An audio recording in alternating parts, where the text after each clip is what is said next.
అండి నమస్తే welcome to my channel. ఈరోజు పిల్లలకి లంచ్లోకి చికెన్ బిర్యానీ చేశాను.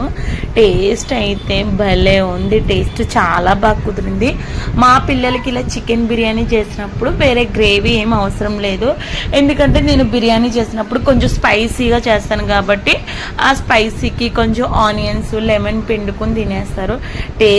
ఎప్పుడు చేస్తాను కానీ ఈరోజు టేస్ట్ అయితే చాలా బాగా కుదిరింది. నాకైతే చాలా బాగా నచ్చింది. మధ్యాహ్నం వాళ్ళు స్కూల్ నుంచి వచ్చేసారు. వాళ్ళతో పాటు మధ్యాహ్నం మాటలు నేను ఒక్కదాన్నే లంచ్ అయితే అస్సలు చేయనండి. నాకు తినబుద్ధి కూడా కాదు.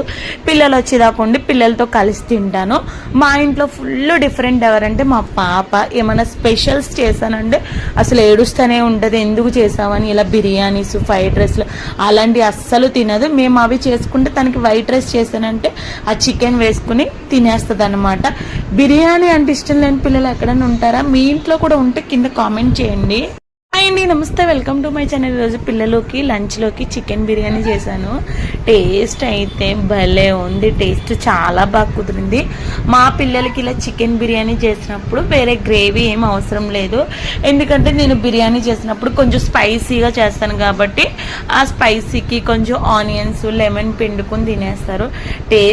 ఎప్పుడు చేస్తాను కానీ ఈరోజు టేస్ట్ అయితే చాలా బాగా కుదిరింది. నాకైతే చాలా బాగా నచ్చింది. మధ్యాహ్నం వాళ్ళు స్కూల్ నుంచి వచ్చేసారు. వాళ్ళతో పాటు మధ్యాహ్నం మాటలు నేను ఒక్కదాన్నే లంచ్ అయితే అస్సలు చేయనండి. నాకు తినబుద్ధి కూడా కాదు. పిల్లలు వచ్చేదాకుండి పిల్లలతో కలిసి తింటాను. మా ఇంట్లో ఫుల్ డిఫరెంట్ ఎవరంటే మా పాప. ఏమైనా స్పెషల్స్ చేశానంటే అసలు ఏడుస్తూనే ఉంటుంది, ఎందుకు చేసామని. ఇలా బిర్యానీస్ ఫ్రైడ్ రైస్లు అలాంటివి అస్సలు తినదు. మేము అవి చేసుకుంటే తనకి వైట్ రైస్ చేశానంటే ఆ చికెన్ వేసుకుని తినేస్తుంది అనమాట. బిర్యానీ అంటే ఇష్టం లేని పిల్లలు ఎక్కడైనా ఉంటారా? మీ ఇంట్లో కూడా ఉంటే కింద కామెంట్ చేయండి.